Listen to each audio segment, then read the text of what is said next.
एक जगह ऐसे रख लिया कि संत मति वाले थे और जो अपने अहंकारी स्वभाव के थे, ऐसे दो एक छाट के लोगों को ग्रुप्स में रख लिया। और वहीं एक आपस में वो अहंकारी वाले तो जो नज़रिया रखते थे वो यही कहते थे कि हम संतों से ज़्यादा बेहतर हैं। तो वहाँ उस समय के राजा ने सोचा कि ये एक बात एक प्रत्यक्ष को प्रमाण क्या, तो हम एक दूध का दूध पानी का पानी इस तरह करते हैं कि एक जो अहंकारी ग्रुप है उसके आगे भी भोजन रख दीजिए और जो एक संत हैं भक्त हैं उनके आगे भी भोजन रख दें। और शर्त ये रखी गई कि आपका भोजन खत्म हो जाना चाहिए और आपके हाथ लक्कड़ से बांध दिए जाएंगे ताकि आप हाथ मोड़ ना लें। तो सब फिर यही एक चर्चा में जो अहंकारी ग्रुप था वो यही सोच रहा कि लक्कड़ तो बांध दी तो हाथ मुड़ेगा नहीं, हम अगर रोटी तोड़ेंगे भी तो वो हाथ मोड़कर अपने मुंह में गिराई नहीं डाल सकते। और वहीं जो निर्धारित समय दिया गया था उसके बाद एक जब देखा गया तो वहाँ वही जो अहंकारी लोग उनका खाना हर जगह बिखरा हुआ है, क्योंकि उन्होंने खुद खाने की कोशिश करी और वो ठीक से ख़त्म भी नहीं कर पाए, उल्टा ज़ाया भी हो गया खाना।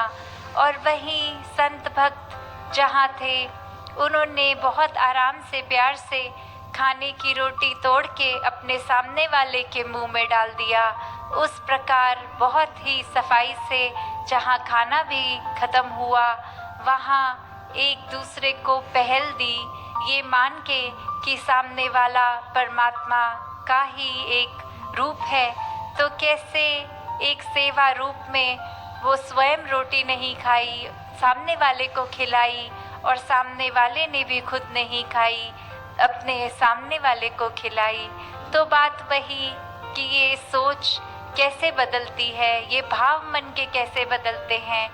जो परिस्थितियां संसार में एक अहंकारी इंसान के आगे आती है वही संतमति वालों के भी सामने आती है। तो कैसे इसको अपने आप एक रूप क्या देना है, वो चुनाव एक हमारा होता है कि अपना जीवन कैसे जीना है। और वो चुनाव बहुत आसान हो जाता है जब इस परमात्मा को पहले देखकर, इसको जानकर कि ये एक है और इसके साथ एकत्व अपने मन का कर लेते हैं, इसकी बनाई दुनिया के साथ एक एकत्व का एक जोड़ बन जाता है। तो कैसे हर पल एकत्व में जो रहते हैं हर एक में परमात्मा देखते हैं। फिर एक जो बात आती है एकता की वो भी खुद ब खुद हो जाती है।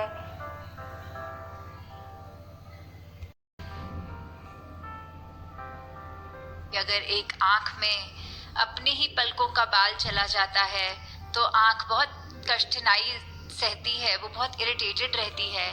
और फिर अगर वो ज़्यादा देर पड़ा रहता है और थोड़ी शीशा खुद देखना पड़ता है उसको निकालने के लिए, या कोई निकाल देता है, तो फिर भी वो आँख की लाली कुछ देर कायम रहती है। वो इरिटेशन, वो बाल हट भी गया चाहे, फिर भी एक वो परेशानी में थोड़ी देर और रहती है।